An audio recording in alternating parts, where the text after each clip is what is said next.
पुनः सर्वेभ्यो नमो नमः। अनंत करुणा पय्यंग तथागत मनुत्तरंग बंदित्वा शीर्षा बुद्धंग धम्मंग साधुगणम पीछा। हम लोग जो पिछला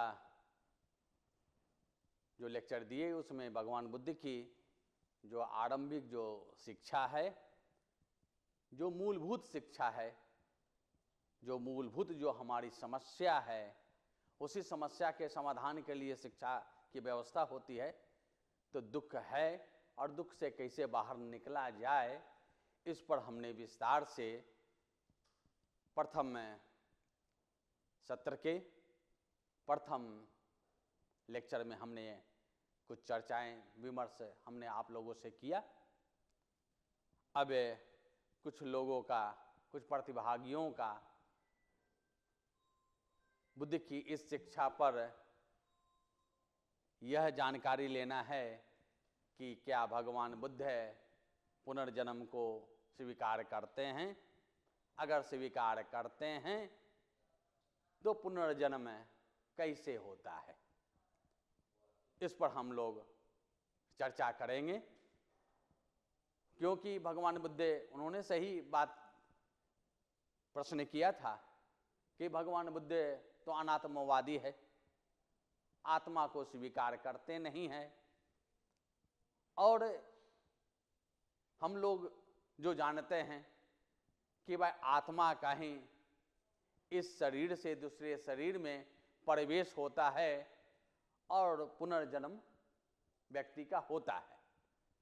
चूंकि आत्मा है ही नहीं, बौद्ध धर्म आत्मा को स्वीकार करता ही नहीं है, तो पुनर्जन्म किसका होता है या पुनर्जन्म कैसे होता है, तो यह भ्रांति है।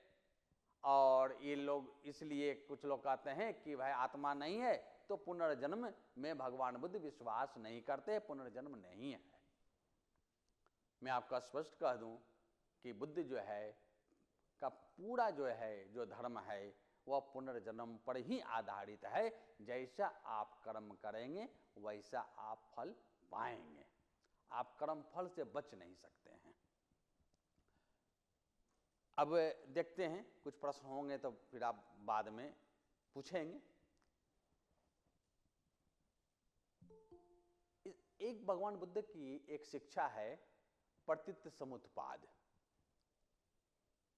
प्रतीत्य समुत्पाद पाली में पठित समुपाद कहते हैं, तो पाली में हम नहीं जाएंगे, जो सरल हो, समझने में आसान हो उसी शब्दों का प्रयोग करेंगे।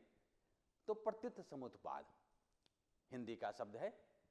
प्रतीत्य और समुत्पाद दो शब्द हैं। प्रतीत्य का अर्थ होता है अवलंबित होकर, डिपेंडिंग ऑन। समुत्पाद को अगर हम तोड़ेंगे तो संग प्लस उत्पाद। उत्पाद माने उत्पन्न होना, उत्पादन जानते हैं, प्रोडक्शन, उत्पन्न होना। संग माने होता है विशेष रूप से उत्पन्न होना। प्रतीत का भी देखा कि अवलंबित होकर, तो कोई भी सत्ता, कोई भी धर्म अवलंबित होकर, धर्म का अर्थ यहां संप्रदाय नहीं है, अवलंबित होकर उत्पन्न होता है। नथिंग हैज इंडिपेंडेंट एंटिटी, किसी का भी जो है स्वतंत्र सत्ता नहीं है, सब एक दूसरे पर अवलंबित है, आधारित है। जैसे अभी हमने देखा था पिछले में कि दुख है तो चूंकि तृष्णा है, तृष्णा नहीं है तो दुख नहीं। तो बिना कारण के कार्य की उत्पत्ति नहीं होती है। व्यक्ति जन्म लेता है तो उसका कोई ना कोई कारण है, अकारण नहीं है। और वह कारण क्या है वह हम लोग देखेंगे। और अगर उस कारण को हटा देंगे तो हम जन्म नहीं ग्रहण करेंगे। तो जन्म ग्रहण करने का जो कारण है, उस कारण को हटाना जो है उसी को हम मोक्ष कहते हैं, उसी को हम निर्वाण कहते हैं। अब जन्म क्यों कर, अब जो प्रतीत अवलंबित होकर उत्पन्न, तो इसको बतलाने के लिए, जैसे हम बैठे हैं तो टेबल है, तो टेबल ऐसे नहीं बना है, तो लकड़ी का बना है। तो लकड़ी भी किसी पर डिपेंडेंट है, वह किस पर है, तो पेड़ पर है। पेड़ किस पर है? बीज पर है। बीज किस पर है? फिर वो पेड़ पर है। तो बीज वृक्ष का जो चक्र है वही चलता रहता है। उसी तरह से हम जन्म लेते हैं, मरते हैं, जन्म लेते हैं, मरते हैं, वो उस समय तक चलता रहेगा। जब हम बीज को कुचल देंगे, बीज को हम भून देंगे, तो अगर उसका वपन करेंगे, बोएंगे, तो अंकुरन नहीं होगा, वृक्ष नहीं बनेगा, बीज नहीं बनेगा, फल नहीं मिलेगा। और जब तक बीज जो है स्वतंत्र है, बीज को हवा पानी मिट्टी मिलता रहेगा, वपन हमें करते रहेंगे, वह वृक्ष बनता रहेगा। वही स्थिति जो है हमारे जीवन के साथ है। जब तक हम तृष्णाएं बनाए रखेंगे तब तक वह चलता रहेगा। अब देखते हैं आगे। इस बात को बतलाने के लिए इसी को भव चक्र करते हैं, लाइफ साइकिल करते हैं। भव है, भव माने होता होना, चक्र। इस चक्र में हम घूम रहे हैं, घूम रहे हैं, घूम रहे हैं। तो चक्र से निकलना भी है। तो पहले हम देखें कि यह चक्र है क्या। तो इस चक्र में 12 तिलियां हैं, 12 जो है उसके अंग है, जिसको लिंक कहते हैं, जो एक दूसरे से जुड़े हैं, स्वतंत्र नहीं है, एक दूसरे से जुड़े हैं। पहला है, अगर नोट करना है तो कर लें, तो और समझ में आएगी बात। पहला है अविद्या। जो पतित समुत्पाद का पहला जो अंग है, लिंक है, वह है अविद्या। दूसरा है संस्कार। तीसरा है विज्ञान, विज्ञान। चौथा है नाम रूप। पांचवा है सलायतन। सलायतन का अर्थ होता है 6 इंद्रियां। हम डिटेल में जाएंगे। पांचवा हो गया सलायतन। छठा है फस, स्पर्श कहते हैं, हिंदी में उसे स्पर्श कहेंगे। आगे है 7वां है वेदना। 8वां है तृष्णा, जिसको पाली में तन्हा कहते हैं। 9वां है उपादान। उपादान आगे हम देखें तो वहां पर पंच उपादान खंधापि दुखा।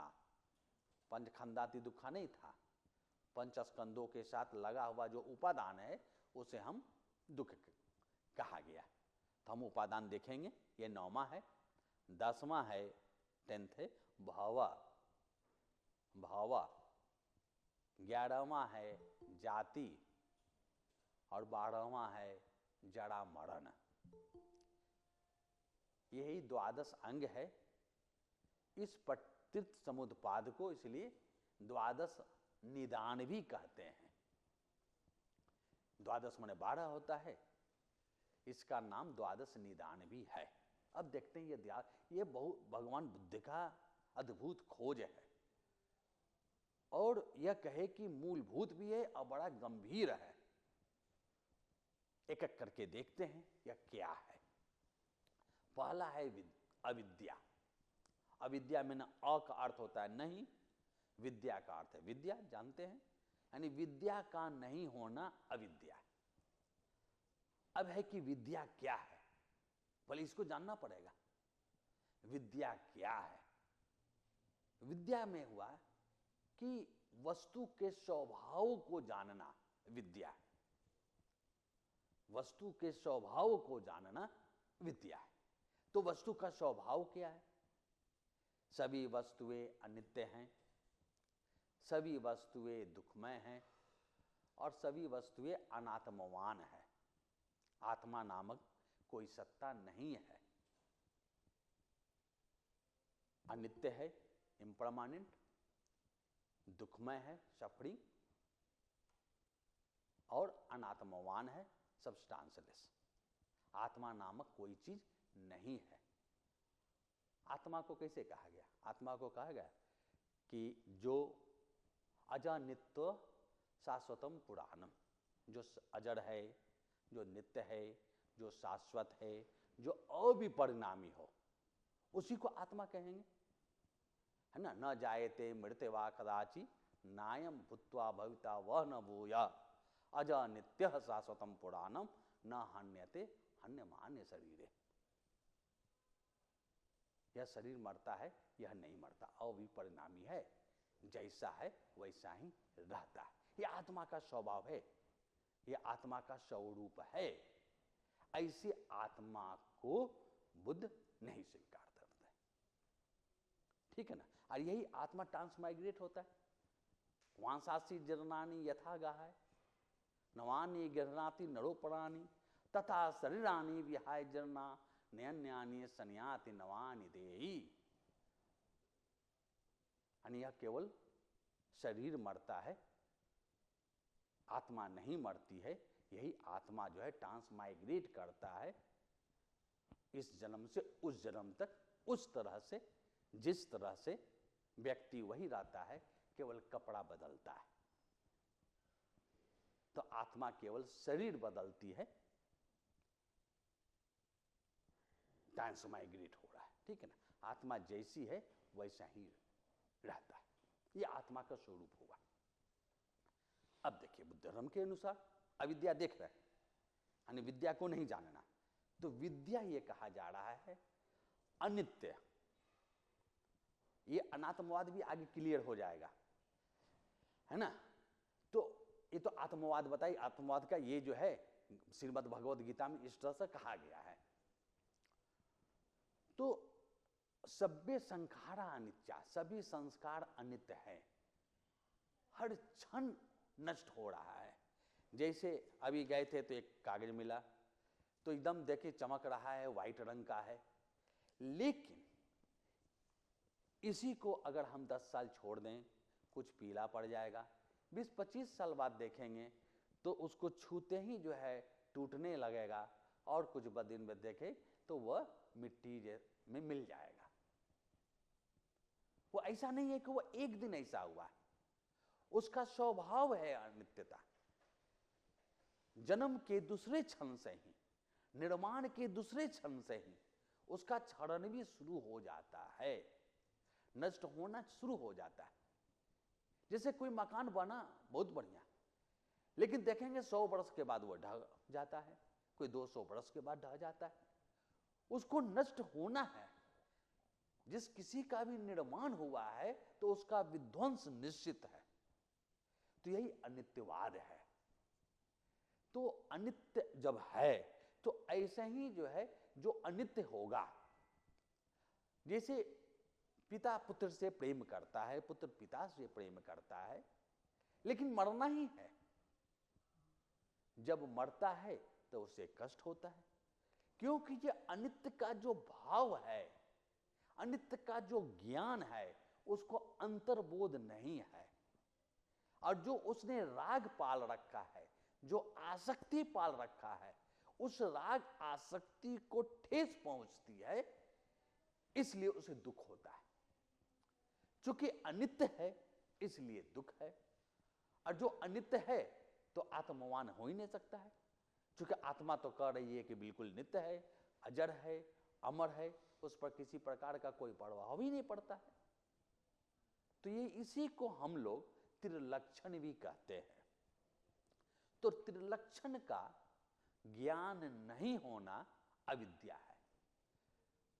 यही वस्तु का स्वभाव है। इस वस्तु का जो त्रिलक्षणात्मक स्वभाव है, उसकी अनित्यता, उसकी दुखता, उसकी अनात्मता, इसको न जानना अविद्या है। आगे बढ़ते हैं। जहां भी कुछ आपको शंका होगा आप नोट करते जाएंगे, बाद में उसका समाधान करेंगे।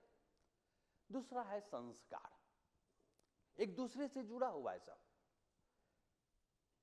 अविद्या है तो संस्कार है, संस्कार है तब विज्ञान है, विज्ञान है तब नाम रूप है, नाम रूप है तब सलायतन है, सलायतन है तो फस है, फस है तो वेदना है, वेदना है तो तन्ना है, तन्ना है तो उपादान है, उपादान है तो भव है, भव है तो जाति है, जाति है तो जरा मरण है। जरा मरण के बाद फिर वह आ जाएगा अविद्या। इस तरह से वह चक्र हमारा चलता रहता है। अब देखते, अविद्या है हमारे अंदर, तो अविद्या है तो 3 प्रकार के कर्म होते हैं। अकुशल कर्म होते हैं, कुशल कर्म होते हैं, और एक अव्याकृत कर्म कहते हैं। अव्याकृत या तटस्थ कर्म जिसको कहते हैं, निष्क्रिय कर्म भी कह सकते हैं, यानी जो फल नहीं देता है। निष्क्रिय जो समझते हैं उस सेंस में नहीं है, वो हम देखेंगे। अब जब अकुशल कर्म करते हैं तो अकुशल, अब कर्म यही है, इतना संस्कार का मतलब हुआ कर्म। जो कर्म करते हैं अकुशल कर्म यानी बुरा कर्म, और कुशल कर्म माने अच्छा कर्म। बुरा के लिए अकुशल कहा गया, अच्छा के लिए कुशल कहा गया। Immoral activities and moral activities, unwholesome actions, wholesome actions. तो ये जो कर्म है यही संस्कार है, कार्य माने करने वाला। जो तो हम जो है अविद्या हमारे साथ है, इसलिए हम चाहे अच्छा काम करेंगे या बुरा काम करेंगे, हम तटस्थ वाला अव्याकृत कर्म नहीं करेंगे। क्यों नहीं करेंगे? क्योंकि हमारे साथ अविद्या है। एक होता है काम में राग द्वेष, तो जब अविद्या है तो हम जो भी काम करेंगे तो राग द्वेष से युक्त काम करेंगे। राग रहित और द्वेष रहित काम हम नहीं करेंगे। वह काम तभी करेंगे जब हमारे अंदर विद्या उत्पन्न हो जाए, हम प्रज्ञावान बन जाए। हम तटस्थ काम नहीं कर सकते हैं। उसको और आगे जब हम चलेंगे तो और ये क्लियर होगा। तो अभी हम इतने चलते हैं, जब हमारे साथ अविद्या है तो इसलिए हम अकुशल कर्म कर रहे हैं और कुशल कर्म कर रहे हैं। अविद्या नहीं रहती तो अकुशल या कुशल कर्म नहीं करते, हम तटस्थ काम करते, हम राग द्वेष नहीं करते। आगे देखते हैं। तीसरा है विज्ञान। अब हमने जो कर्म किया तो उसका फल मिलेगा। अच्छे कर्म का अच्छा फल मिलता है और बुरे कर्म का बुरा फल मिलता है। और जो फल हम प्रतिदिन कर्म करते हैं, प्रतिदिन कुछ फल भी पाते हैं, और यही संचय होते रहता है, ये इकट्ठा होता रहता है, एकत्रित होता रहता है।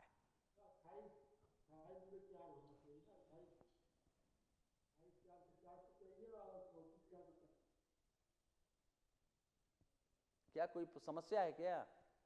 नहीं सर, ठीक है सर। हाँ, तो ये कुशल और अकुशल कर्म हम कर रहे हैं और उसका फल भी हमें मिल रहा है। जैसे अगर रखें कोई बाल्टी है, पानी है, उस पानी में हम नमक डाल रहे हैं, चीनी डाल रहे हैं, और फिर डालना हमने बंद कर दिया, पूरा भर गया। तो जिसकी जैसी मात्रा होगी वैसा हमें लगेगा। ज्यादा मीठा हो, अगर मीठा ज्यादा डाले हैं तो मीठा लगेगा, नमकीन ज्यादा डाले हैं तो ज्यादा नमकीन लगेगा। उसी तरह से मरने के क्षण में जो भी हमारे कर्म का जो फल मिल रहा है, जैसे हमने चीनी डाला, फल क्या है? मीठा। नमक डाला, फल क्या है? नमकीन स्वाद मिल रहा है। तो वो फल हमें मिल रहा है, और जो अंत में जो बचा, जैसे कोई चोरी चोर करके निकल गया, ठीक है, यहां पर दंड वो नहीं पाया, लेकिन मृत्यु के क्षण में उसका सब वहां पर काउंट हो रहा है। उस समय वह जो है वही कर्म फल जो है इस जीवन से दूसरे जीवन में ट्रांसमाइग्रेट होता है। अब यहां वहां क्या कहते हैं हिंदू धर्म में कि भाई, या वैदिक धर्म में, कि जो आत्मा है वो यहां से वहां ट्रांसफर हो रहा है। बौद्ध धर्म क्या कहता है, ये जो कर्म किया, कर्म का जो फल मिला वो ट्रांसफर हुआ। वहां कह रहा है, देखिए वहां पर क्या है, थोड़ा सा अनात्मवाद में चलते हैं। वहां ये कह रहा है कि आत्मा अविपरिणामी है, किसी प्रकार का कर्म का कोई प्रभाव नहीं पड़ता है। अच्छा कर्म करे तब भी आत्मा शुद्ध है, बुरा कर्म करे तब भी आत्मा शुद्ध है, किसी भी प्रकार का कोई प्रभाव उस पर नहीं पड़ता है। ठीक है। अब दूसरी बात कहते हैं क्या, अच्छा कर्म करेंगे तो स्वर्ग जाएंगे, बुरा कर्म करेंगे तो नरक जाएंगे। नरक कौन जा रहा है, नरक या स्वर्ग आत्मा जा रही है। और आत्मा पर क्या है कि कर्मों का कोई प्रभाव नहीं पड़ रहा है। अच्छा कर्म करे तब भी शुद्ध है, बुरा कर्म करे तब भी शुद्ध है। वहां जा कर्म नहीं रहा है, कर्म फल नहीं जा रहा है, जा रही है आत्मा। तो एक दूसरे का विरोधाभास है वहां। एक तरफ कह रहे हैं कि स्वर्ग नरक की चर्चा करते हैं, दूसरी बात जो है आत्मा का ट्रांसमाइग्रेशन करते हैं, तीसरी बात आत्मा का कर्म फल से या कर्म से कोई लेना देना नहीं है, अविपरिणामी है, नित्य है, वह जैसा है वैसा ही है, अजर है, मगर उसका कोई प्रकार का प्रभाव नहीं पड़ता है। बुद्ध कहते हैं कि जो कर्म करते हैं जैसा फल मिलता है वही फल जो है ट्रांसमाइग्रेट होता है। अगर हम आत्मा को अनित्य मान ले, आत्मा को विपरिणामी मान ले, परिवर्तनशील मान ले, तब दोनों एक हो जाएगा। वह नित्य आत्मा मान रहा है, यहां अनित्यता की बात की जा रही है। वह हमेशा परिवर्तनशील है, जैसा करेंगे वैसा फल मिलेगा, वह फल जो है अंत में ट्रांसमाइग्रेट होगा। ट्रांसमाइग्रेट तो यहां भी हो रहा है, जिस तरह से आत्मा हो रही है, यहां जो है कर्म फल ट्रांसमाइग्रेट हो गया। हमने जो है अविद्या थी, हमने अच्छा बुरा कर्म किया, संखारा हो गया संस्कार, फिर अच्छे बुरे कर्म के जो फल मिले वह हमारा जो है मां के गर्भ में मरने के बाद हम जन्म ग्रहण करेंगे। जैसा भी कर्म किए, वह मां पशु की भी मां हो सकती है, पक्षी की भी मां हो सकते हैं, मनुष्य लोक में भी हो सकते हैं, देवलोक में भी पैदा ले सकते हैं। ये आपका जो कर्म फल जैसा है वो उस पर निर्भर करता है। यही हुआ विज्ञान। विज्ञान का मतलब विज्ञान। विज्ञान यहां प्रतिसंधि विज्ञान से है। विज्ञान का अर्थ होता है चित्त होता है, मन होता है, क्योंकि मन ही ले जा रहा है, शरीर नहीं ले जा रहा है, मन ही काम कराता है। अच्छा काम कराता है, बुरा काम कराता है। मन कहता है इसको मारो तो मारते, मन करता नहीं भाई इसे क्या लेना देना हमको, तो नहीं मारता। इसको मन कहें, चित्त कहें, विज्ञान कहें, सब एक है। तो अब जो है ये प्रतिसंधि विज्ञान। प्रतिसंधि का मतलब, संधि मन होता है जोड़, प्रति मन विशेष जोड़, यानी इस जीवन को अगले जीवन से जोड़ना। तो इस जीवन को अगले जीवन से जोड़ने वाला तत्व कौन है? वह मन है, वह चित्त है, वह विज्ञान है। इसी को विज्ञान कहा गया। तो हम मां के गर्भ में क्यों आए? क्योंकि हमने कुशल अकुशल कर्म किया, हमने अव्याकृत कर्म नहीं किया। चूंकि हमने कुशल अकुशल कर्म किया तो कुशल अकुशल कर्मों का कुशल अकुशल फल मिला, तो वह फल जो है वह तो देगा ही, वह फल ही जो है हमें मां के गर्भ में ले गया। अब मां के गर्भ में हम आ गए, फिर उसके बाद 9 महीने के बाद मनुष्य हैं तो मनुष्य की चर्चा करते हैं, इस लोक में आए नाम और रूप लेकर। नाम का अर्थ हुआ माइंड, रूप का अर्थ हुआ यह शरीर। तो नाम और रूप लेकर या शरीर और मन को लेकर इस लोक में हम पैदा लिए। अगर माँ के गर्भ में नहीं आते तो इस लोक में आते ही नहीं। सबका अलग अलग जेस्टेशन पीरियड है। आदमी की बात, मनुष्य की बात कर रहे हैं, इसलिए इसको हम 9 महीना करें। अब तो भगवान बुद्ध का जन्म 10 महीने में हुआ था। माँ के गर्भ में 10 माह रहे थे, फिर 9 माह, अब तो 8 माह में ही होने लगा है। जेस्टेशन पीरियड जो भी हो, वो इस लोक में नाम और रूप लेकर वो इस लोक में आता है। अविद्यार्थी, देखें, अविद्यार्थी तो हमने कुशल अकुशल कर्म किया, संस्कार, कुशल अकुशल कर्म का जो फल मिला उसके अनुसार हम मां के गर्भ में गए। वियान मां के गर्भ में गए तो उसके 9 माह बाद हम इस लोक में आए। नाम और रूप सब एक दूसरे से जुड़ा हुआ, अलग नहीं है। अब नाम और रूप के बाद है सलायतन। सलायतन माने 6 इंद्रिया। तो उसके साथ क्या है? चक्षु है, श्रोत है, घ्राण है, जिह्वा है, काय है और मन है। ये 6 इंद्रियां हैं। आंख है, कान है, नाक है, जिह्वा है, जीभ है, यह शरीर काया है और मन है। नाम और रूप है, इसलिए ये 6 इंद्रियां हैं। तो ये इंद्रियों के साथ हम, चूंकि नाम रूप है तो ये इंद्रियां हैं। उसके आगे देखते हैं फस, माने स्पर्श करना। आंख जो है रूप को देखता है, कान जो है शब्द को सुनता है, नाक जो है गंध को सूंघता है, काय जो है स्पर्श करता है, मन जो है विचार करता है, जीवा जो है रसास्वादन लेता है। यानी 6 ऑब्जेक्ट हैं, तो उसके करस्पॉन्डिंग 6 जो है उसकी इंद्रियां हैं, सेंस ऑर्गन है। तो सेंस ऑर्गन जो है, जो जिसको इंद्रिय कहे और यहां विषय कहते हैं। सेंस ऑर्गन को इंद्रिय, और जहां इंद्रियां काम करती है उसको विषय या आलंबन कहते हैं, ऑब्जेक्ट को। अब देखते हैं कि फस क्या है। चक्षु जब या इंद्रिय जब आलंबन के प्रति, आलंबन के साथ जब उसका प्रथम संपर्क होता है, initial contact between sense organ and object, जब चक्षु प्रथम बार जब रूप को देखता है, वही स्पर्श हुआ।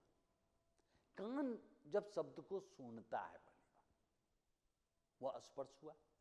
जब आंख रहेगा तभी देखेंगे, कान रहेगा तभी शब्द सुनेंगे, नाक रहेगा तभी गंध सूंघेंगे, जिह्वा रहेगी तभी हम रसास्वादन लेंगे, काय रहेगा तभी स्पर्श करेंगे, और मन रहेगा तभी विचार करेंगे। तो नाम रूप है तो 6 इंद्रियां हैं, 6 इंद्रियां हैं तो स्पर्श हो रहा है। अब देखते आगे, स्पर्श हो गया, अब आगे वेदना। जब चक्षु ने रूप को देखा तो देखने के बाद उसको अच्छा लगा, अनुभूति हुई। वेदना का अर्थ होता अनुभूति करना, अनुभव करना। कान ने शब्द को सुना, अनुभूति हुई। यह अनुभूति सुखद भी हो सकती है, दुखद भी हो सकती है। कोई आपको प्रशंसा करता है तो आप प्रसन्न होते हैं, कोई आपकी निंदा करता है, कोई आप पर क्रोध करता है तो आप दुखी होते हैं, दुखा वेदना। जब आप पर न कोई क्रोध करता है और न कोई आपकी प्रशंसा करता है, मान लीजिए किसी और से बात कर रहा हो, तो आप निरपेक्ष रहते हैं, तटस्थ रहते हैं। तो ये जो वेदना है, सुखद वेदना, दुखद वेदना, आप तटस्थ नहीं हो सकते हैं। क्यों नहीं हो सकते हैं? क्योंकि आपके मूल में अविद्या है। आपकी प्रशंसा करेगा तो आप प्रसन्न होते हैं, आपकी कोई निंदा करेगा, क्रोध करेगा तो आप दुखी होंगे। तो यह वेदना क्यों हो रही है?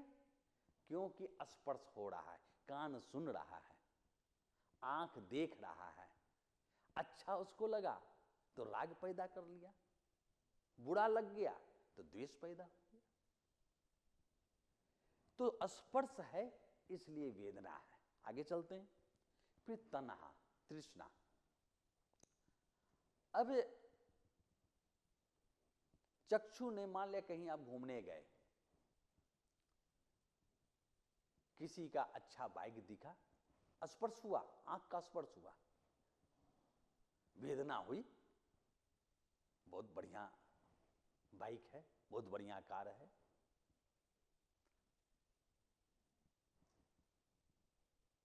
तो ये जो वेदना हुई, अब वेदना के बाद तृष्णा क्या हुआ?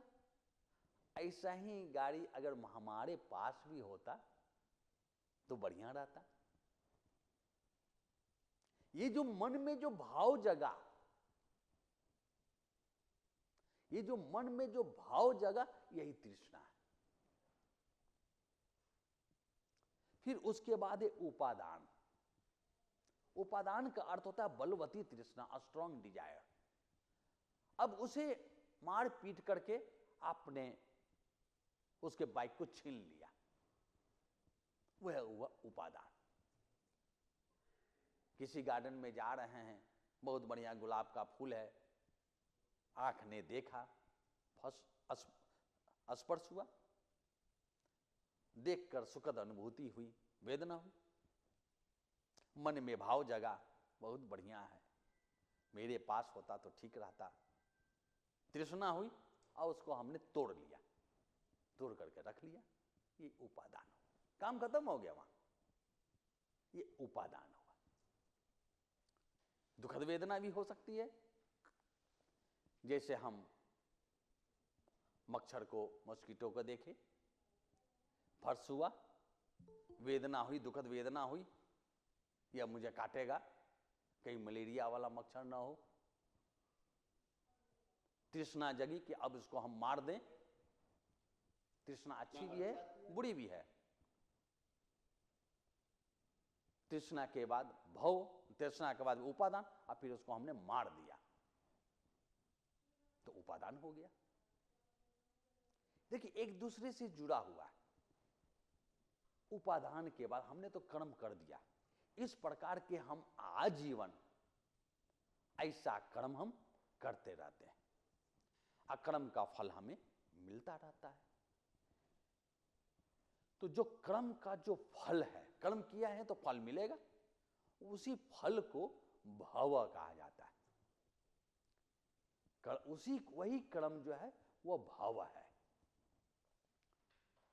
अब देखें, भव असंस्कार लगभग एक है। वह अतीत जन्म का संस्कार था, पिछले जन्म का संस्कार था। अविद्या थी तो हमने अच्छे बुरा कर्म किया था, और उस फल के अनुसार हम मां के गर्भ में गए, वो अतीत जन्म का है। यह भव जो है इस जन्म का है। इस जन्म में हमने जो अच्छा बुरा कर्म किया, अकर्म फल जो पाया, कर्म फल जो हमारे साथ है, वह भव है। अब हमने इस जन्म में कर्म फल कर हो गया हमारा, तो जाति, फिर अगला जन्म ग्रहण करेंगे उस कर्म फल के अनुसार। फिर आगे हम बूढ़ा होंगे, जड़ा, मरेंगे, मरण, तो ये जड़ा मरण हो गया।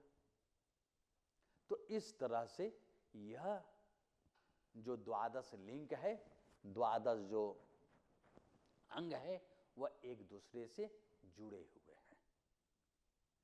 अब जब तक यह बना रहेगा तब तक हम भव चक्र में पड़े रहेंगे।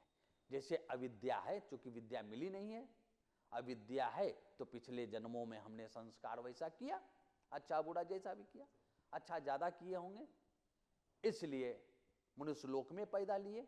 आंख, नाक, कान, जीवा सारे चीज स्वस्थ हैं और अच्छा किए। कुछ लोग अंधा पैदा लेता है, कुछ लोग बहरा पैदा लेता है, कुछ लोग लंगड़ा पैदा लेता है। उसके भी कारण है। अगर पिछले जन्म में उसने पुण्य तो किया, जैसे किसी गरीब ने कुछ दान मांगा, भिक्षा मांगी, पानी जल मांगा, तो एक जल है कि आप प्रेम से देते हैं, एक हुआ कि लिफ्ट या हुआ फेंक कर दिया। आपने पुण्य तो किया, लेकिन स्वस्थ मन से नहीं किया। तो मनुष्य लोक में तो आपने पैदा लिया, मनुष्य लोक में तो आप आए, लेकिन अंधा होकर आए, लंगड़ा होकर आए। डॉक्टर है, जानबूझकर किसी का आंख ही फोड़ दे, किसी की जान ले ले, तो वो उसका फल उसको मिलेगा, वो बच नहीं सकता। तो ये जो है, आगे चलते हैं। तो अविद्या थी, इसलिए अच्छा बुरा कर्म किया, जैसा कर्म किया उसके अनुसार हमारा जो है मां के गर्भ में गए। मां के गर्भ में जाने के बाद हम 9 महीने बाद इस लोक में आए।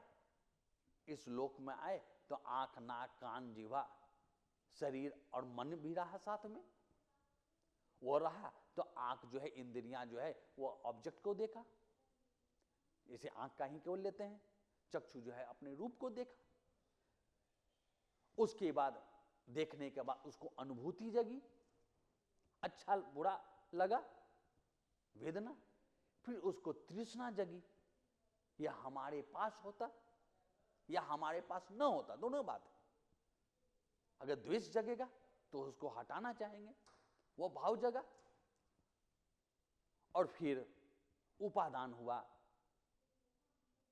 चाहे तो उसको येन केन प्रकारेण बाह्योकेन कुरूप उसको अपने ग्रहण किया,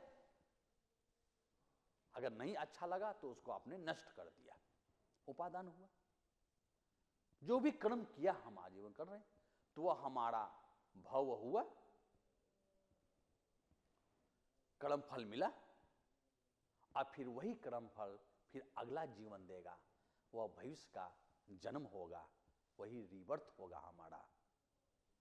और उसके बाद फिर हम इसी प्रकार के कर्म करेंगे, बूढ़ा होंगे, मर जाएंगे, और यही तरह से हमारा पूरा सर्किल चलता रहेगा।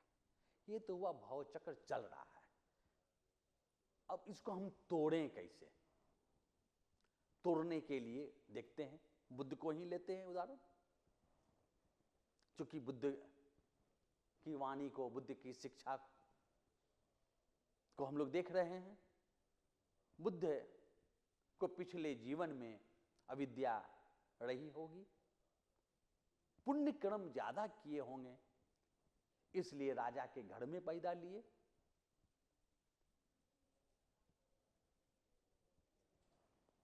तो अविद्या थी तो उन्होंने संस्कार किया, अच्छा कर्म ज्यादा किया होगा, तो अच्छा कर्म किया तो अच्छा फल मिलेगा।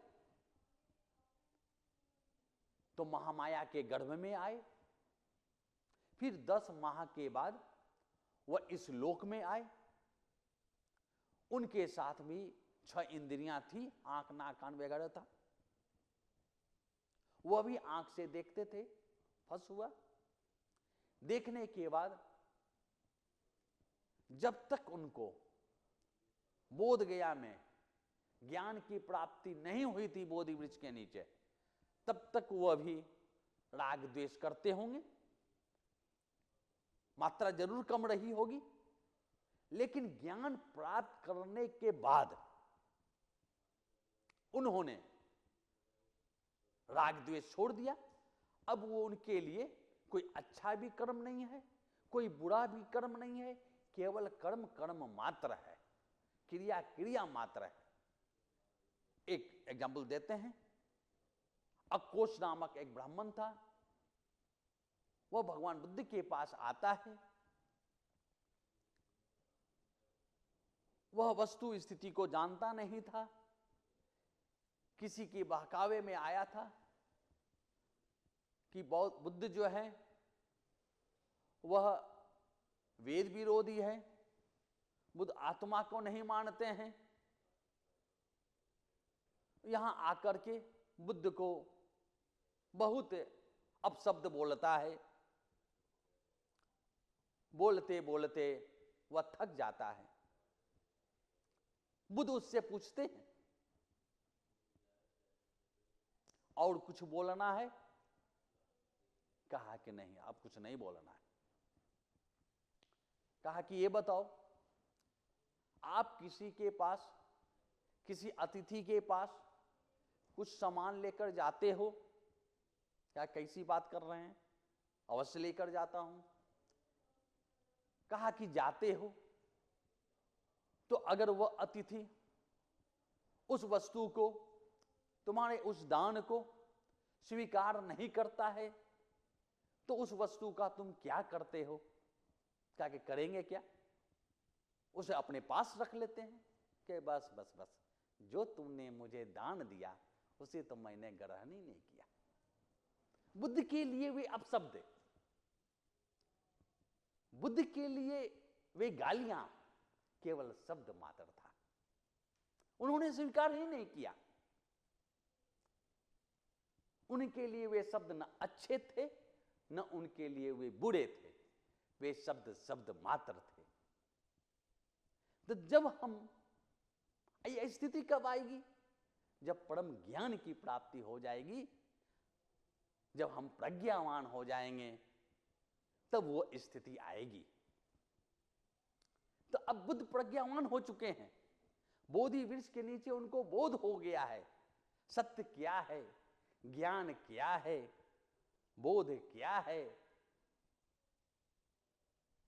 जब इसका बोध हो गया तो प्रतिक्रिया करना ही उन्होंने छोड़ दिया। जब हम अनुकूल प्रतिक्रिया करते हैं तब राग पैदा करते हैं, और जब प्रतिकूल प्रतिक्रिया करते हैं तब द्वेष पैदा करते हैं, और जब प्रतिक्रिया ही नहीं करते हैं तो कहां राग कहां द्वेष। हम राग द्वेष से ऊपर उठ जाते हैं। अब बुद्ध राग द्वेष से ऊपर उठ चुके हैं, उनके लिए न कोई अच्छा है न कोई बुरा है। इस लोक में जब तक हैं वह कर्म कर रहे हैं। न अभिनंदामि मरणं न अभिनंदामि जीवितं कालं च पटिकं कंखामि।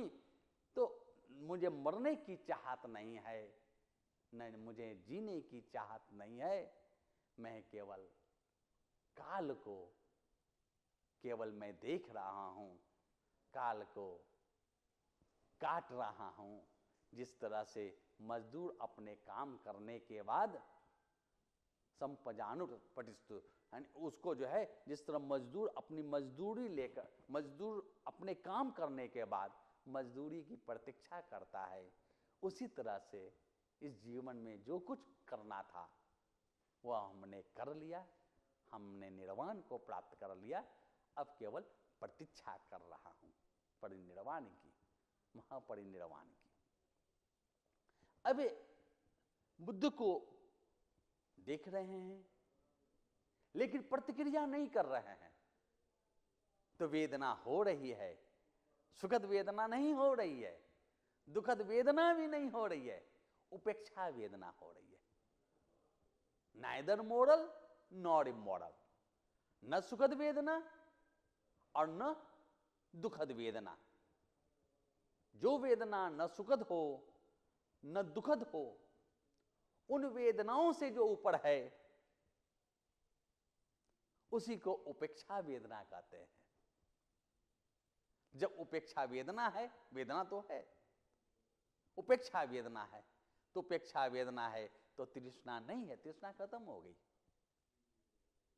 जब तृष्णा नहीं है तो उपादान नहीं है, उपादान नहीं है तो भव नहीं है, क्योंकि कर्म कर्म करना मात्र है। अच्छा और बुरा कर ही नहीं रहे तो अच्छा बुरा का फल ही नहीं है। जब फल ही नहीं है तो अगला जन्म नहीं है, जाति नहीं है, अगला जन्म नहीं है तो जरा मरण नहीं है। अब बुद्ध भव चक्र से मुक्त हो चुके हैं। और जो भव चक्र से मुक्त हो जाता है उसी को हम अरहत कहते हैं, अरिहंत कहते हैं। हंत मने होता है हनन करने वाला, अरि मने होता है दुश्मन, जो हमारे अंदर के दुश्मन है।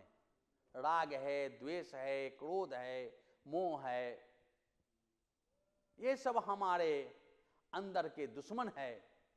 इन दुश्मनों को जिन्होंने नष्ट कर दिया, इन शत्रुओं पर जिन्होंने विजय प्राप्त कर लिया, वही अरिहंत है, वही जीन है जो जीत लिया। भगवान अरहंत है, इसलिए जो इसको कहा गया है नमो तस्से, जो इसका मंत्र है नमो तस्से भगवतो अरहतो सम्मा संबुद्धस्स। नमो माने नमस्कार है। किसको नमस्कार है? तस्य भगवतो, उन भगवान को नमस्कार है। भगवान का भग और वान, वान का अर्थ होता है तृष्णा, भग का अर्थ होता है भग्न कर देना। जिन्होंने तृष्णाओं को भग्न कर दिया है, जिन्होंने तृष्णाओं पर विजय प्राप्त कर लिया है, जिन्होंने तृष्णाओं को नष्ट कर दिया है, वही भगवान है।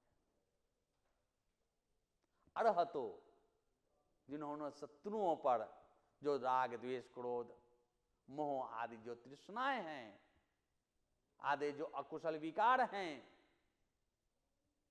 उस पर जो विजय प्राप्त कर लिया है, उसको जो नष्ट कर दिया है, वही अरहंत है। सम्मा संबुद्धस्य, सम्यक रूप से परफेक्टली संबुद्धस्य, एनलाइटेंड है, इनके कारण जो प्रकाशित हो चुका है।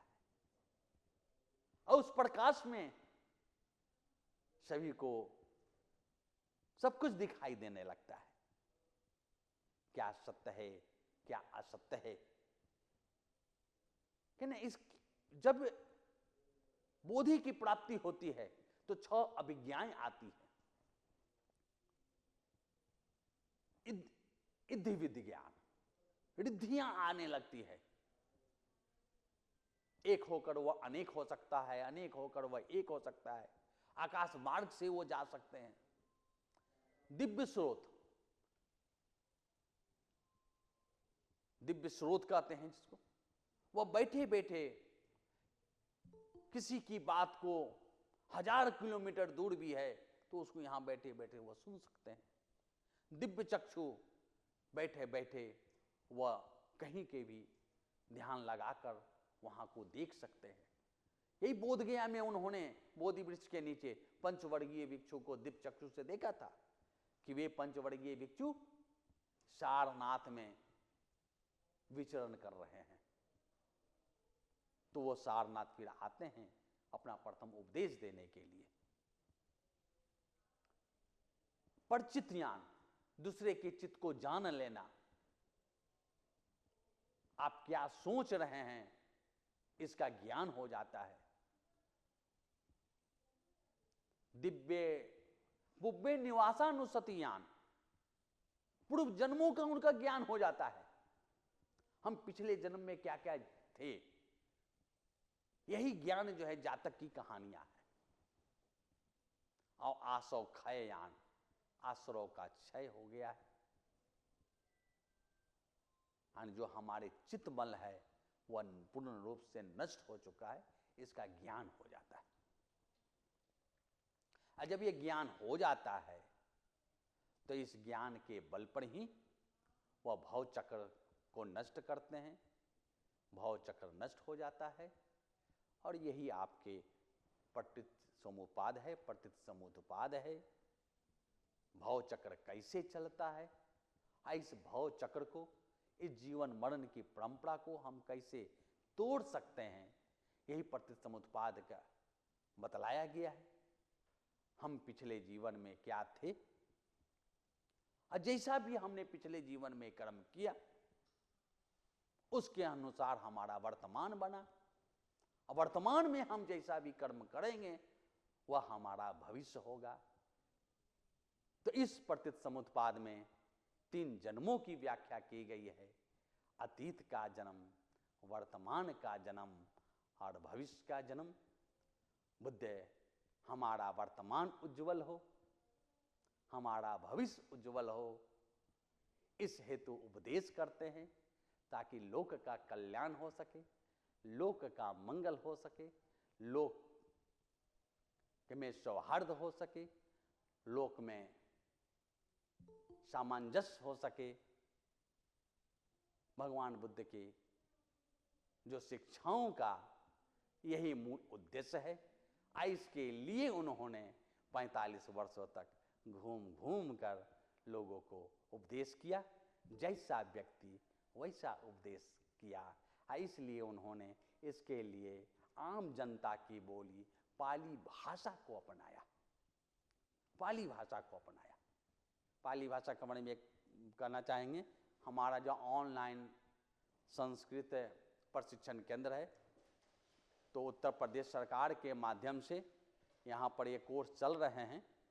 यह 1 वर्ष अभी पूरा हुआ है इसी माह, और 10 वेबसाइट पर अगर जाएंगे तो देखेंगे आज ही उसके फॉर्म भरने की भी तिथि है। 2000 रुपये का आपको ऑनलाइन जिस भी विषय में आप लेना चाहते हैं, योगा में है, ज्योतिष में है, संस्कृत प्रशिक्षण यानी बोलने वाला संस्कृत, संस्कृत व्याकरण का है, वेदांत है, दर्शन है, पाली है, प्राकृत है, सभी भाषाओं का इसमें लिस्ट जाएंगे वेबसाइट पर तो आपको दिखेगा। अगर आपको अभिरुचि हो, चूँकि बात हुई तो पाली तो निकल गया, तो अगर आप इसमें जो है नामांकन प्रवेश ले सकते हैं। 2000 रुपये का फीस है, इसलिए कम है क्योंकि उत्तर प्रदेश सरकार ने का भी इसमें सहायता प्राप्त है। इस कारण से 1 साल का ये कोर्स है। ये फुल्ली जो है आपका ऑनलाइन है, ऑनलाइन एडमिशन है, ऑनलाइन आपका पढ़ाई पठन पाठन है, ऑनलाइन आपकी परीक्षा होगी, ऑनलाइन आपके रिजल्ट निकलेंगे, सारे जो है ऑनलाइन है। अस्तु, हम अब आपके जो आपके कुछ प्रश्न हो तो प्रश्न पूछे ताकि आपका समाधान हो सके।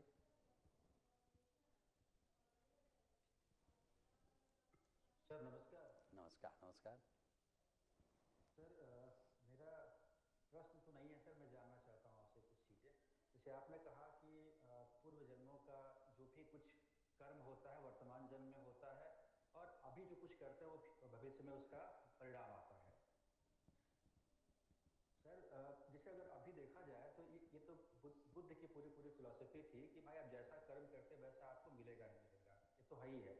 लेकिन सर इसके जस्ट भारत में ही एक परंपरा है सर, जो अपना सनातन परंपरा कहिए या हिंदू परंपरा कहिए, वह इसी जन्म में कहता है कि जो भी आप पाप कर्म कर रहे हैं, आप या तो पाप मुक्त हो जाएंगे, या जो भी मतलब यहाँ दर्शन पूजन कर लेंगे तो पाप मुक्त हो जाएंगे। एक परंपरा तो यह भी कहती है सर कि इसी जन्म में अपने पाप को आप खत्म कर सकते हैं। तो सर ये थोड़ा सा मुझे कंट्राडिक्शन है इसी परंपरा में, क्योंकि भारत के बुद्धिजीवी थे और ये जो परंपरा चल रही है भारत में ही है। तो सर दोनों फिलॉसफी सर जिसे मैं थोड़ा समझना चाहता हूँ सर आपसे।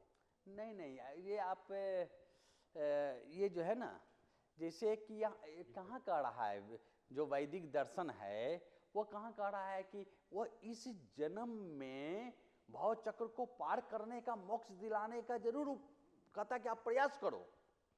वो भी ऐसा नहीं बुद्ध ने कहा तो सबको निर्वाण ही मिल गया, ऐसा वैसा कर्म करना पड़ेगा ना, उस मार्ग पर चलना पड़ेगा ना। तो ये जो वैदिक दर्शन में है कि भाई जैसे अब महाकुंभ लगा है, महाकुंभ कर लो, आप जो है बाबा विश्वनाथ के पास चले जाओ, है ना, वहाँ तो वो जो है वह भी एक जो है पुण्य का फल है, वो उनकी दृष्टि में है ना। वो भी मन चित्त तो आपका शांत होता है, चित्त वहां द्वेष से नहीं भरा रहता है। चित्त को वहां पर आप जो द्वेष भाव है उसको हटाकर वहां ले जाते हैं। तो जितने समय तक आप जो है उस विकार से दूर हुए, उसका फल तो मिलेगा ही ना, उसका फल तो मिलेगा ही। तो ये नहीं कर रहा है कि वो आपको इसी जन्म में आप मोक्ष प्राप्त कर लिए तो स्वर्ग नरक की बात कहां आती। लेकिन वह मोक्ष जो है वह परम उद्देश्य है। यानी जीवन को दुख वो भी मान रहा है, जीवन को मल वो भी मान रहा है। तो वो ये करा कि ये सब साधन है, ये आसान साधन है, ये साधन ज्यादा आसान है कि भाई मंदिर में चले जाओ, हम नहा लो, है ना, पाप धुल जाएंगे। लेकिन अगर वो नदी में नहा लिया, महाकुंभ स्नान कर लिया, बाबा विश्वनाथ का प्रतिदिन दर्शन करता है, और अगर वो क्रोध करता है, हिंसा करता है, असत्य भाषण करता है, वो मुक्त नहीं हो सकता है। कैसे मुक्त होगा? कर्म आपने किया, फल तो आपको भोगना पड़ेगा। वो तो वो एक साधन है कि वहां जा करके आप जो है अच्छे आचरण के संकल्प का वो कहे कि वो स्थान है। वहां जाकर ये कोई नहीं कहता कि मैं मारूंगा, वहां जाकर ये है कि हमको शांति मिले, हमें सुख के लिए जाता है। सुख जो है आपको कर्म से ही मिलेंगे, असदकर्म से मिलेंगे। असदकर्म के लिए सद्धर्म की शरण जाना होगा। ये ऐसा नहीं कि बौद्ध धर्म, चाहे वो बौद्ध धर्म हो, चाहे जैन धर्म हो, सनातन धर्म हो, हिंदू धर्म हो, जो धर्म हो, अच्छे का पालन करना, उसे क्या कहा गया ना, कर्मण्यवाद का मां फलेषु कदा, कर्म किए जा, निष्काम कर्म किया। निष्काम कर्म क्यों वहां बात कर रहा? फल की चिंता मत कर। जब अच्छा कर्म करेंगे तो अच्छा फल मिलेगा, बुरा कर्म करेंगे बुरा फल। फल कब नहीं मिलेगा? जब हम निष्काम कर्म करेंगे, जहां न किसी प्रकार का राग हो, लेस मात्र भी ना हो, न किसी के प्रति द्वेष हो। कर्म है, कर्म करना है। अगर कोई सैनिक अगर बॉर्डर पर है, उसका कर्म है मारना, तो वो मारेगा, लेकिन बिना राग बिना द्वेष का मारेगा, उसका वह कर्म है। कर्म से च्युत नहीं होना है। आगे और कुछ? हाँ, हेलो सर, ये जो द्वादश निदान की बात आपने कही है, इसमें जो है सर द्वादश निदान कि माने ये जो द्वादश है वो निदान की बातें हैं या वो बिंदु हैं, तो इसमें सर अविद्या कैसे हो गया निदान? अविद्या, वो विद्या होना चाहिए ना कि अविद्या, से कैसे? निदान का अर्थ यहाँ जो है ना, अंग के अर्थ में किया गया है ना। अगर आप निदान अगर क्योर के रूप में लेते हैं, ठीक है ना, तो ये क्योर का ये साधन है। जैसे डॉक्टर के यहाँ जाते हैं तो डॉक्टर पहले वो बतलाता है कि ये बीमारी है, तो ये बीमारी है अविद्या। अब वो अविद्या दूर कैसे होगी, वो बीमारी दूर कैसे होगी, तो क्योर आगे बताता है, इसे करेंगे तो हमारी बीमारी दूर हो जाएगी, या दवा खाओगे तो तुम्हारा बीमारी दूर हो जाएगी। बिना रोग को जाने हुए उपचार कैसे करेंगे? जी ठीक है। ये सर ये सभी जो बिंदु है सब एक दूसरे से इंटर रिलेट कर रहे हैं, और इसमें जो सलायतन में जो 6 इंद्रियों की बात है, उसके जस्ट बाद 6 इंद्रियों में स्पर्श भी होता है। त्वचा के माध्यम से आदमी जो है स्पर्श से जानकारी प्राप्त करता है, लेकिन स्पर्श एक अलग बिंदु दिया है। और दूसरा सब एक लास्ट जो 2 बिंदु है वो थोड़ा सा मेरे को समझ नहीं आया, जैसे जाति और जड़ा मरण। जाति का क्या मतलब? जन्म लेना, आगे जन्म लेना, जिसको रीबर्थ कह सकते हैं। सर वो तो नाम रूप में आपने पहले ही बता दिया कि हाँ, वो तो भैया ना जात, ये हुआ, ये तो भविष्य का जाति ले जा रहे हैं ना। इसमें 3 जन्मों की व्याख्या किया ना हमने। अविद्या और संस्कार पूर्व जन्म को बतला रहा है, ठीक है। उसी के आधार पर आपका जो है तीसरा जो विज्ञान हो गया, अब मां के गर्भ में आए, इसमें तो 3 जन्मों की व्याख्या की जा रही है ना। अब फिर इस जीवन में जो है हमने जो भी कर्म किया उसके अनुसार हमारा अगला जन्म हुआ, वही जाति हुआ, पुनर्जन्म कह सकते हैं उसको। मतलब कि अगला जन्म, अगला जन्म जी, 3 जन्मों भव चक्र तब होगा ना, तब ना वो चलते रहेंगे। जड़ा मरण मतलब क्या हुआ सर? बुढ़ापा, जड़ा मने बुढ़ापा, मरण मने मृत्यु। बूढ़ा होंगे मरेंगे। Okay sir, thank you so much sir, बहुत बढ़िया सर व्याख्यान रहा आपका, बहुत ही अच्छा लगा सर। धन्यवाद सर। प्रणाम जी। सर, मैं पूछना चाहती हूँ, त्रिलक्षण का ज्ञान नहीं होना अविद्या तो अभी बताए थे ना मैडम पहले वहीं से, त्रिलक्षण मैंने किसी भी चीज का लक्षण मैंने स्वभाव, 3 स्वभाव होता है, अनित्य, दुख और अनात्मवान। कोई भी चीज जो है नित्य सत्ता नहीं है, निर्मित हुआ उसके निर्माण के दूसरे क्षण से वो उसका क्षरण शुरू हो जाता है, ह्रास शुरू हो जाता है। तो ये पहला स्वभाव हुआ, पहला लक्षण है। और जब वो नष्ट होगा तो दुख होगा, तो ये दूसरा स्वभाव हुआ। तीसरा स्वभाव है कि अनात्मा, जो आत्मा नामक जो मान रहे थे वैसी कोई सत्ता है ही नहीं जो नित्य हो। हर चीज परिवर्तनशील है, हर चीज बदल रहा है। जी सर, धन्यवाद सर।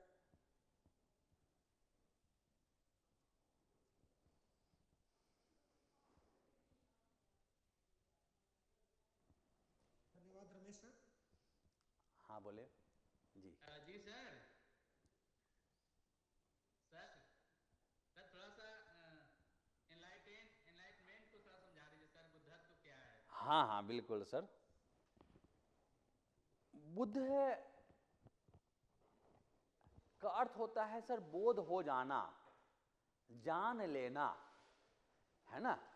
तो जान लेना, तो इसी वस्तु स्थिति को जान लेना, वही बुद्धत्व है सर। और जब उन्होंने बुद्ध जो है, बुद्ध इनको इसलिए किया, बुद्ध ने जिसको बतलाया वह भी जान गया, जिसको अरहंत कहा गया। तो बुद्ध को अरहंत से इसलिए अलग किया गया, उन्होंने खुद खोज किया।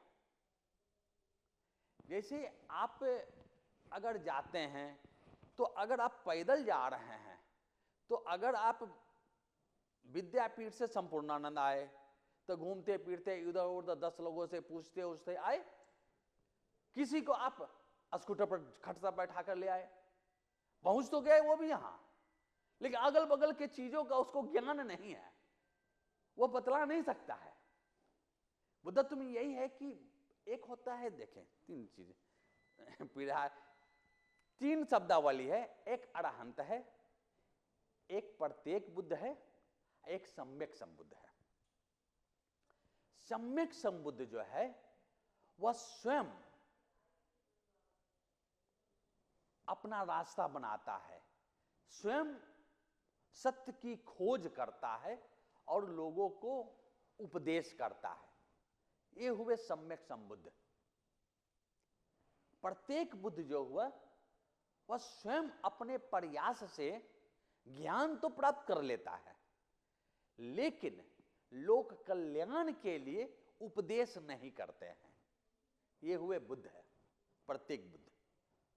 और अरहंत हुआ जो सम्यक संबुद्ध ने जो ज्ञान प्राप्त किया, उस ज्ञान को जो उन्होंने आम जनता समाज को जो बांटा, और उस ज्ञान को आम जनता ने भी उसको स्वीकार कर लिया और अपने जीवन में अपनाया, और अपना करके वह भी अरहंत हो गया, राग द्वेष से मुक्त हो गया, वो अरहत हुआ। ये आपके अरहत, प्रत्येक बुद्ध और सम्यक संबुद्ध है। तो इसलिए सम्यक संबुद्ध जो है सर्वज्ञ होते हैं, वो सारे चीज जान रहे हैं। अरहत में ऐसी बात नहीं है, वो अपने को मुक्त तो हो चुका है, लेकिन सारी बातें वो बतला नहीं सकता। और सर तथागत शब्द क्या आता है? तथागत करके जी, तथा प्लस आगत, तथ्य को भी कहते हैं। तथ्य माने फैक्ट जिसको कहते हैं, तथ्य को पाली में तथ्य कहते हैं। तो तथा प्लस आगत यानी जो तथ्य हैं, जो वस्तु स्थिति है, अनित्य दुख अनात्म का जो स्वभाव वाला जो तथ्य है, उसको स्वयं अपने प्रयास से जान लिया, वो उनके पास आ गया है, आगत, इसलिए तथागत कहते हैं। पहला बात। दूसरा है तथा आगत, तथा यथा माने जैसे, तथा माने वैसे।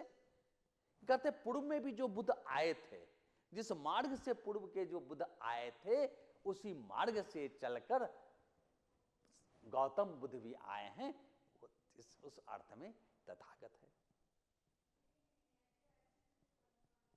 जी। तो शब्द जो जनरली प्रयोग होता है बोधिसत्व, बोधिसत्व का सर कोई शब्द है क्या इसमें पाली भाषा में या बौद्ध मत में कोई शब्द है बोधिसत्व? हाँ, बोधिसत्व क्या समझे नहीं आपको? सर बोधिसत्व की अवधारणा क्या है? हाँ बोधिसत्व। हाँ हाँ, सत्व मने प्राणी, बोधि मने ज्ञान।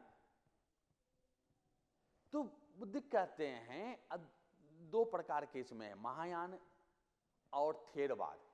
जैसे महायानियों ने थेरवाद को हीनयान कहा गया, तो दोनों के कंसेप्ट में अंतर है। पहले थेरवादी कंसेप्ट देखते हैं जो पाली में है, और महायानी का ग्रंथ संस्कृत में है। तो थेरवादी जो है उनमें जो भगवान बुद्ध के पूर्व जन्मों की जो कहानियां हैं वह बोधिसत्व की कहानियां हैं, यानी बोधि के तत्व उसमें विद्यमान है, अब उसको प्रयोग में लाना है।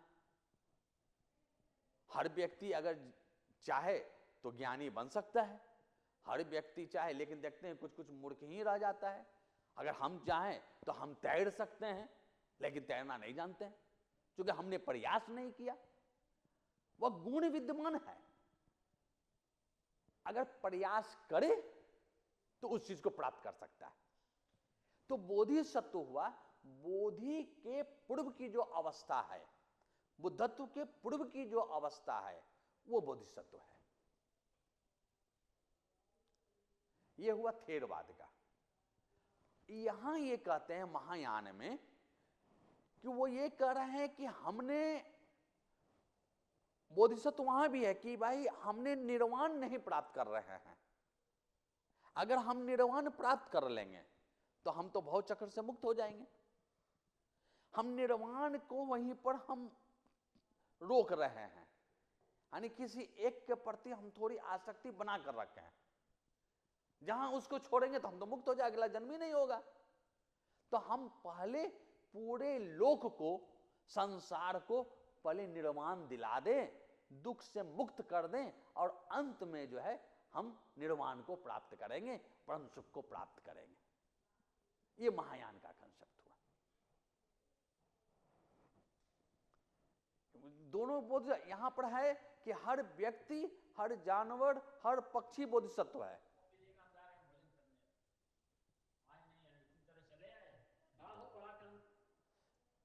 ठीक है ना, यहां पर हर पक्षी, हर पशु जितने भी हैं वह बोधिसत्व है। वहां पर क्या है, उस अवस्था तक जो प्राप्त कर लिया है वही बोधिसत्व है महायान में।